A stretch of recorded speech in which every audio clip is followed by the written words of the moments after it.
When I was 6, my mom started telling me about my older brother, Zach. She'd point to the empty bedroom at the end of the hall and say, "That used to be his room before he disappointed me." On the mantel in the living room, she kept a little baseball trophy. She said it was his. She'd brush my hair before school and sigh, "Zach was my favorite. So talented, so handsome." But he started talking back and getting bad grades. I had to send him away. I believed her. I was a kid. Moms don't lie about things like that. At least I didn't think they did. Whenever I asked where he went, she'd shake her head sadly and say the state had special places for children whose parents didn't want them anymore.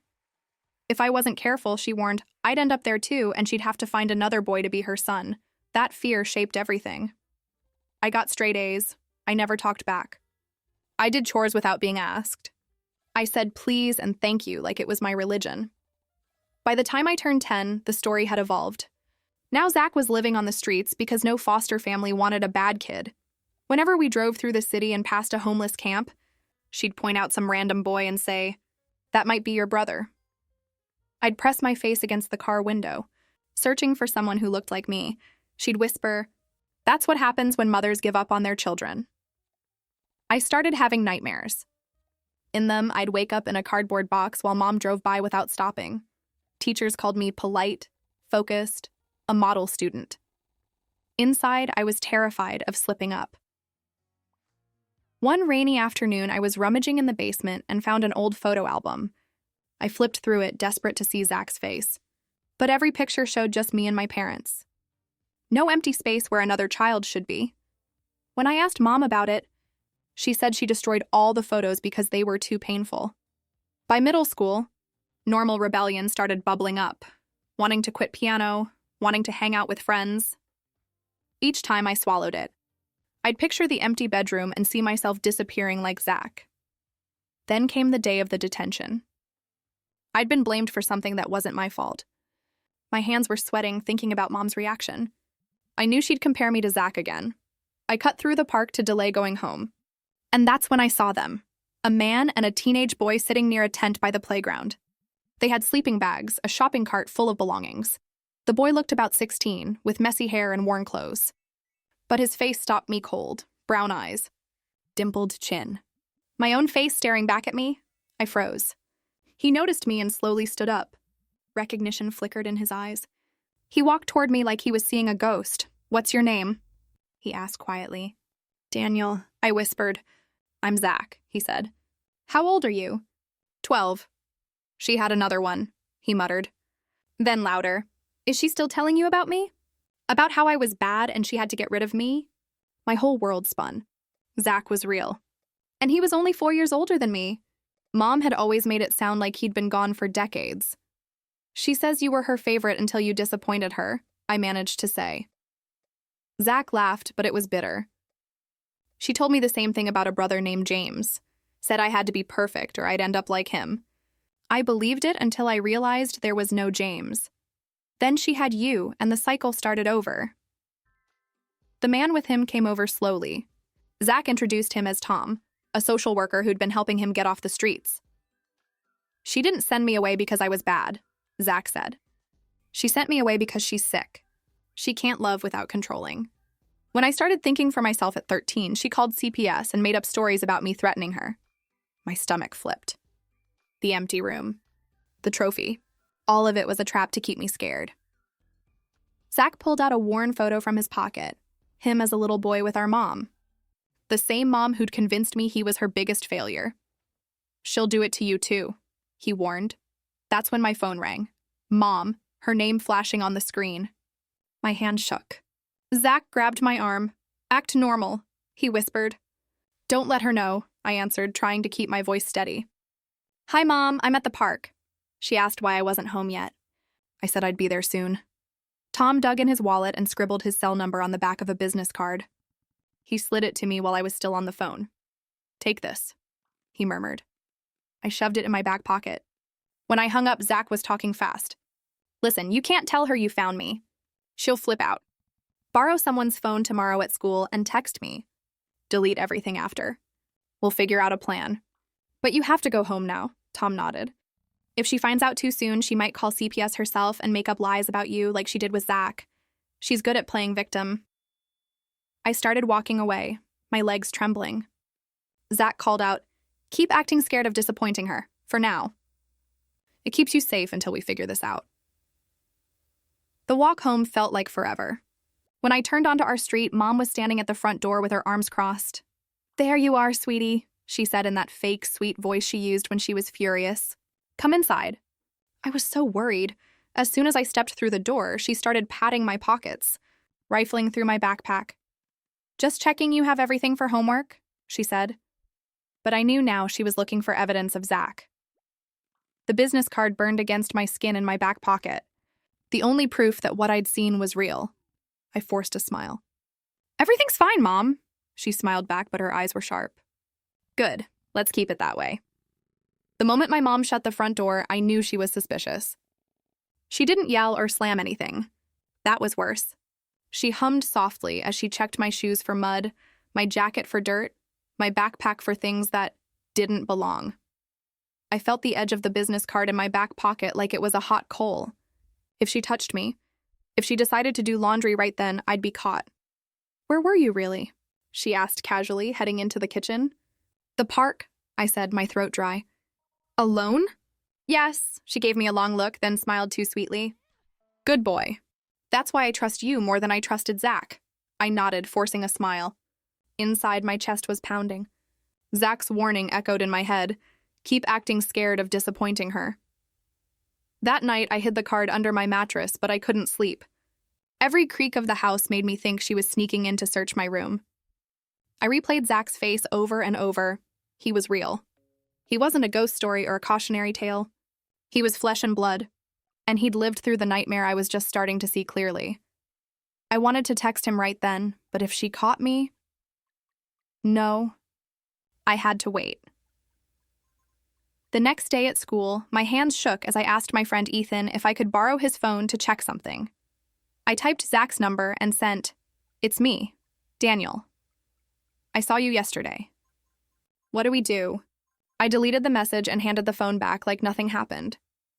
At lunch, when I went to the bathroom, Ethan's phone buzzed on the sink. A reply good. "Meet us again at the park after school." Don't let her know. I deleted that too and walked out with my heart racing.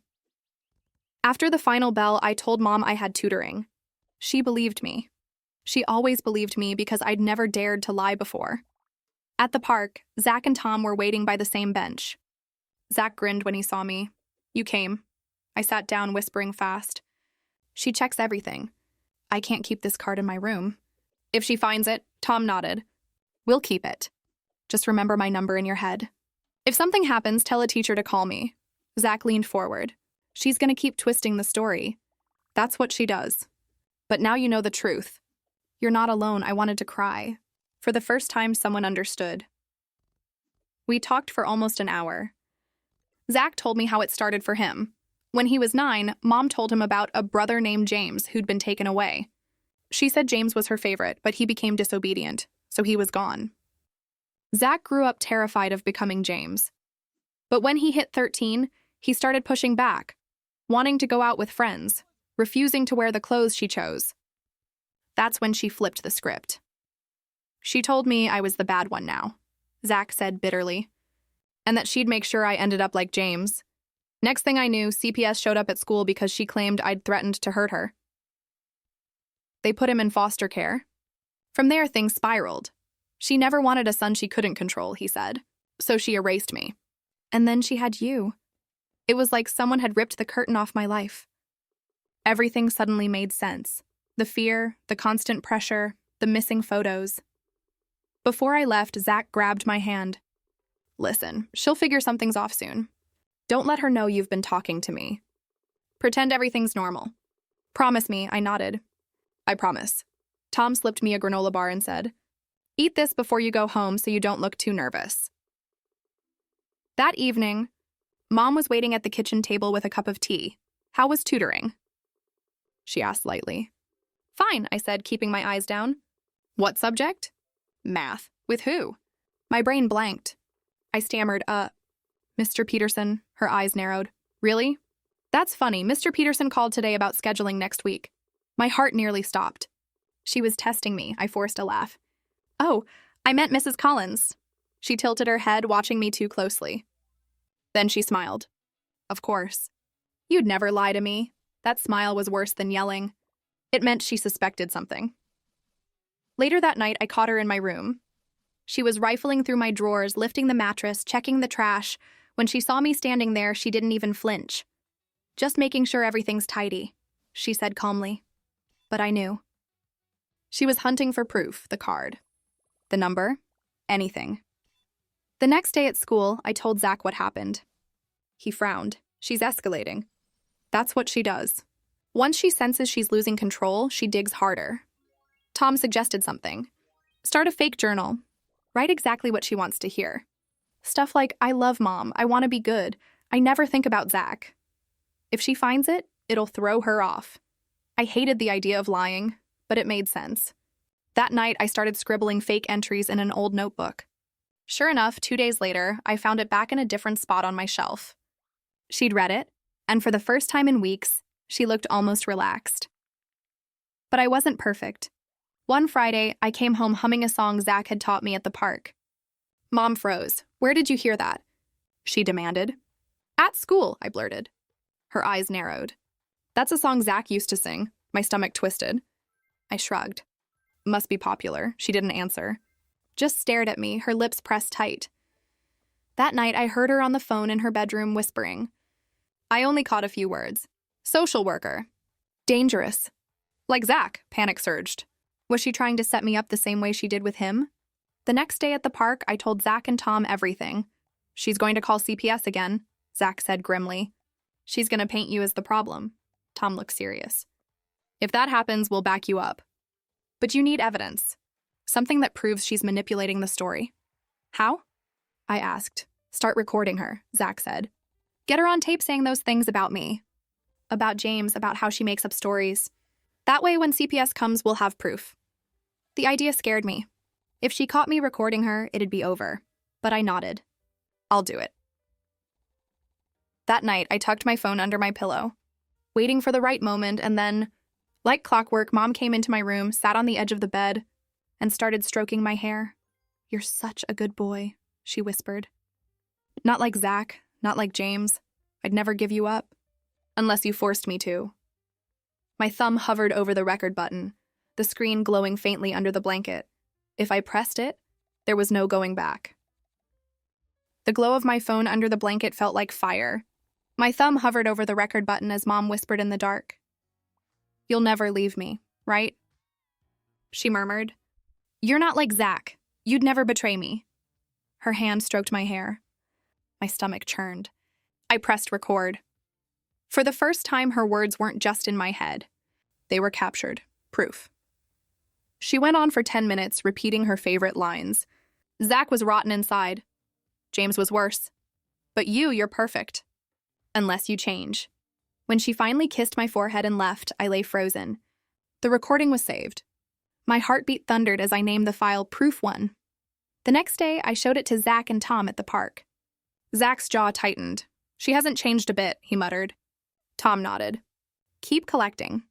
The more we have, the harder it is for her to twist things. I felt like a secret agent, except the enemy was my own mother. At home, I kept smiling, doing chores, writing fake journal entries. At school, I passed notes to Zach on Ethan's phone or met him in the park. Every night, I recorded her. Sometimes it was her comparing me to Zach. Sometimes it was her warning that she could make me disappear if I stopped being perfect. Each time, my chest felt lighter. Like I was taking back a piece of myself, but I was also terrified. If she ever found my phone and saw those files, she'd destroy it. And maybe me. One evening, she cornered me while I was brushing my teeth. You've been different lately, she said, watching me in the mirror. How? I asked, trying to sound innocent. Calmer, almost sneaky. I laughed nervously. Just tired from school. She studied me for a long time. Then she smiled. Don't ever lie to me, Daniel. I always find out. The moment she left, I checked my pocket. The recorder was still on. Another file saved. A week later, the trap sprung. I was called to the counselor's office. She spoke gently.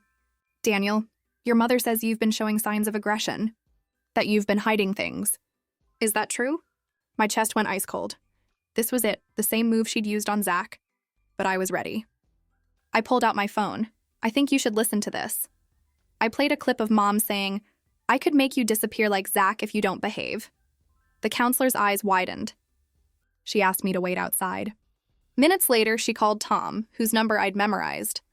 By the time school ended, Tom was in the office with me. Zach paced nervously in the hallway.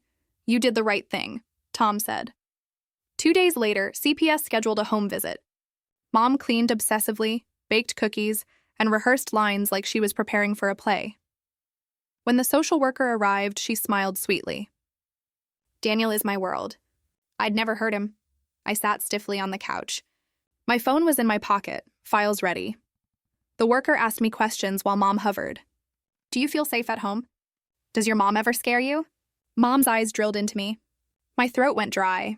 If I told the truth here, she'd explode later. But then Tom's words echoed. The recordings protect you. So I took a shaky breath. She tells me if I disappoint her, she'll give me away. Like she did with Zach and... with James, the worker frowned. James? Mom's smile faltered for the first time. There is no James, the worker said carefully. Is that true, ma'am? Mom stammered. That's just a story I told him. To keep him motivated, I pulled out my phone. It's not just a story. I have proof. I played the recordings. Mom's sweet mask cracked. Her hand shook as she reached for the phone. Daniel, stop this. She snapped. You don't understand. The worker held up her hand. Ma'am, sit down. Right now. For the first time in my life, Mom looked small. Cornered. The worker left with my phone and the files.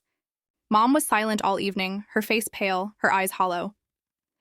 Zach hugged me when I told him. You did it. You finally showed someone. But Tom wasn't celebrating yet. This isn't over. She's manipulative. CPS may step in, but she'll fight back hard. He was right. That weekend, Mom suddenly turned sugary sweet. She bought my favorite cereal, told me I could skip chores, even suggested we go to the movies. It was unsettling. Like a predator pretending to be harmless. You know I love you more than anything, she said one night, tucking me in. You'd never leave me, would you? I swallowed hard. Of course not, but inside I knew. The moment she realized she was losing, she'd strike. It happened 3 days later. I came home from school to find my drawers dumped, my mattress flipped, my backpack cut open. Mom was standing in the middle of my room holding the fake journal. Her face was twisted with rage. You think you're clever? She hissed. You think you can betray me like Zach did? I froze. Mom, She grabbed my arm so hard it hurt. You've been talking to him, haven't you? That filthy liar. He turned you against me. Tears burned my eyes. You lied about everything. Her grip tightened. You're mine. Do you understand? If I can't have you, no one can. Just then, the doorbell rang. She didn't let go of my arm. Her eyes flicked toward the door, then back to me. Don't move, she whispered. The bell rang again. Louder this time. Through the window, I saw a familiar figure on the porch. Zach. Mom's nails dug into my skin. If you say one word, she growled, I'll make sure you disappear for good. The doorbell rang again. Mom's grip on my arm was iron. Stay quiet, she hissed. But outside, Zach's voice carried through the door. Daniel, it's me. Open up, my heart hammered. He shouldn't have come here. Tom always warned us not to confront her directly. But here he was, standing on our porch, calling my name. Mom's face twisted. That little bastard, she muttered. He thinks he can take you from me?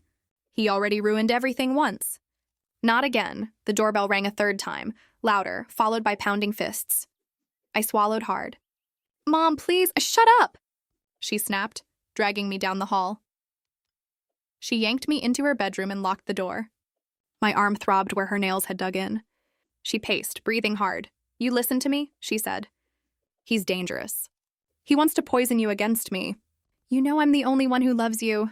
Outside, Zach's voice shouted again. Daniel, don't be scared. She can't hurt you anymore. CPS knows the truth. Her eyes widened. He told them no. No, he wouldn't. She looked at me wild. Did you help him? I shook my head quickly, terrified she'd snap. No, I swear. For a moment, she stared at me like she was deciding whether to believe me or destroy me. Then the sound of another voice outside broke the tension. Tom. Ma'am, we know you're in there. Open the door. The social worker is on the way. Mom's face went pale. She grabbed her purse from the dresser, yanked out a wad of cash, and stuffed it into her pocket. We're leaving, she said. I blinked. What? You and me. Right now. Before they get here. We'll disappear, just like we should have years ago. She pulled me toward the back door, but I dug in my heels. No, I don't want to go. Her head snapped around. Her voice dropped to a hiss. You don't get a choice. You're my son. Mine. The pounding at the front door grew louder. Then came the sound of keys jingling. Tom had gotten the landlord to unlock it. Mom's eyes filled with panic. She dragged me faster toward the back. The front door burst open. Daniel! Zach's voice rang through the house. Mom froze, clutching my arm. A shadow filled the hallway. Zach, taller now, but his face still had the same features as mine. He locked eyes with her. Let him go, her grip tightened. You don't belong here. You never did. I erased you for a reason. Zach stepped forward, trembling but firm. You erased me because I stopped letting you control me. You can't do this to him too. For a second, it was like the air itself held still. Mom's chest heaved. My arm burned where she gripped me. Then with a scream, she shoved me toward Zach and bolted for the back door. Stay here, Zach yelled as he caught me. Then he sprinted after her. I stumbled into the hallway just in time to see them struggle in the kitchen. She grabbed a knife from the counter, waving it wildly. You'll never take him from me, she shrieked. Tom and another social worker rushed in through the front, shouting, Drop it! Drop it now. Zach held his hands up. Mom, please stop. Her eyes darted between us, wild and frantic. Then, for the briefest second, her face softened as she looked at me. You'd really turn against me too, Daniel? She whispered, my throat tightened. You lied to me. About everything, her hand shook. The knife clattered to the floor. The workers moved in quickly, restraining her. She screamed and kicked, her voice echoing through the house. He's mine! You can't take him from me. The police arrived within minutes. Neighbors gathered outside, whispering as they watched her being led away in handcuffs. I stood frozen in the doorway, Zach's arm around my shoulders. You're safe now, he whispered. But I wasn't sure I believed him. Because even in handcuffs, Mom turned and screamed at me, her voice filled with venom. You'll regret this, Daniel. Just like Zach did. Those words pierced me deeper than anything else. That night, CPS placed me in emergency foster care with Zach. We shared a small bedroom at Tom's house. 2 mattresses on the floor. For the first time in years, I slept without listening for footsteps in the hallway. But the nightmares came anyway. I dreamed of her banging on the door, calling my name, dragging me away. When I woke up shaking, Zach was sitting up too. He put a hand on my shoulder. She used the same words on me, he said quietly. Told me I'd regret leaving her. But you know what? She was wrong. And she'll be wrong about you too. I nodded, but tears stung my eyes. What if she gets out? What if she comes back? Zach's jaw tightened. Then we'll be ready. This time, she won't win. A week later, we sat in a cold courtroom while Mom faced the judge.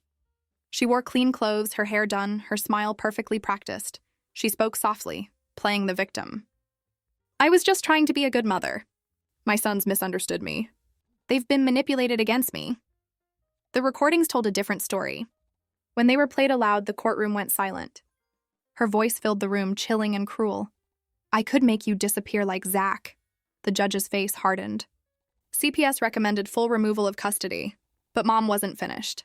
She stood suddenly, pointing at me. He's lying. He's been brainwashed by his brother. I'm the only one who ever cared for him. The judge banged the gavel. Sit down, ma'am. She was dragged out of the courtroom, still screaming. Outside the courthouse, Zach hugged me tight. It's over, he whispered. She can't hurt us anymore. But as we walked to the car, I spotted her through the window of the police van. She was smiling. Not defeated. Not broken? Smiling? She mouthed 2 words at me before the van pulled away. Watch me. My blood ran cold. The image of her smiling in that police van haunted me. Even after the trial, even after the judge removed her custody, I couldn't shake it. She had lost everything, yet she looked like she'd won. For a few weeks, Zach and I lived in limbo. I was technically in foster placement, but they let me stay with him. CPS was working to get him officially recognized as my guardian. Every day, I waited for her to find a way back. I checked the locks twice before bed. I jumped whenever the phone rang. Zach tried to distract me. He cooked, told stories about when we were little, even signed us up for therapy sessions. But at night, when I couldn't sleep, I heard her voice in my head. Watch me. One evening, Tom sat us down. His expression was grim. She's filing appeals, he said, trying to get visitation rights. Her lawyer is arguing that the recordings don't show the full picture. I felt my chest tighten. She's coming back? Tom shook his head. Not yet. The appeals process takes time. And with what we have, it's unlikely she'll win. But you both need to be ready. She won't let go easily. Zach clenched his fists. She's not taking him back. Not ever. I wanted to believe that. But fear gnawed at me. A few days later, it arrived.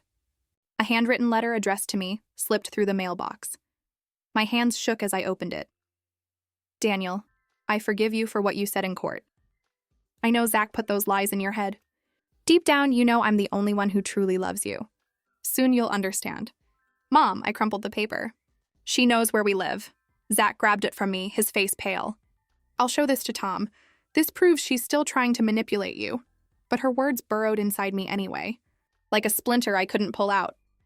The next week, we were walking home from school when I saw her. She was standing across the street, half hidden behind a car, watching us. My knees went weak. Zach, he saw her too. His whole body stiffened. Go inside, now.